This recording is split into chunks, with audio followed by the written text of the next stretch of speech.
Je pense qu'il est important, parce que beaucoup se posent la question de savoir s'il faut manifester ou pas le samedi. D'accord ? J'entends beaucoup de conneries, ça sert à rien de marcher, ça sert à rien de déclarer. Je suis désolé, mais depuis que je suis gamin, tous les mouvements sociaux se passent dans la rue avec une marche. D'accord ? Donc je pense qu'il est important que tous les samedis, en tout cas, on reste visible dans la rue, parce que déjà qu'on ne nous voit pas beaucoup, et quand on nous voit que du bleu et du sang. Il est important de rester présent et de marcher dans la rue. D'accord ? Il est important aussi de préciser que c'est à chaque fois le nombre qui a fait la différence. Dernier chiffre en date, c'est quand même le CPE, 1 million de personnes dans la rue, on a enterré le bébé. On n'en a plus parlé. Donc je pense que les gens, il faut qu'ils se mettent un petit peu aussi ça dans la tête, que 1 million de personnes dans Paris, un jour de manif le samedi, t'inquiète pas que Macron il va bien flipper et je pense qu'il réalisera autrement les choses. Le problème, c'est que pour arriver à ce million, il faut que les gens arrêtent d'avoir peur. D'accord ?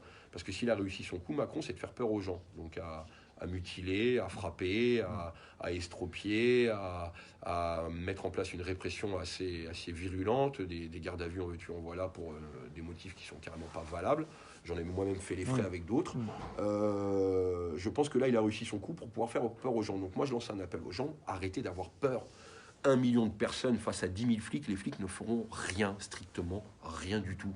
D'accord ? Parce que la force fait le nombre. Je crois qu'on a oublié ça en France. L'union fait la force. D'accord ?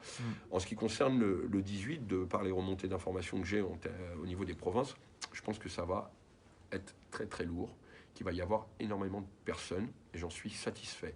À savoir que j'ai l'impression qu'aujourd'hui, à tous les niveaux, aussi bien au niveau du gouvernement qu'au niveau des Gilets jaunes, on arrive à un point de rupture. Qu'est-ce qu'il faudrait faire ? Si tu dis que c'est charnière, il faut qu'on prenne ça comme un renouveau.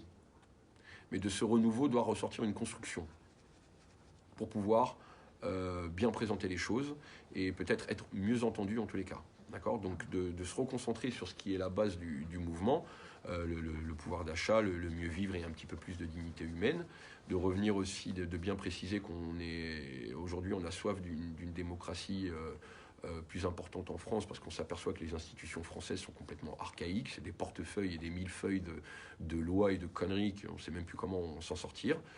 Archaïque parce qu'on est en 2019, que le monde est monde aujourd'hui, que la mondialisation, l'Europe, on a changé d'époque. Donc est-ce qu'on ne peut pas essayer d'inclure une nouvelle forme de démocratie qui donne un peu plus de parole au peuple ? Parce que c'est à nous d'être décisionnaires de ce qui se passe dans nos pays.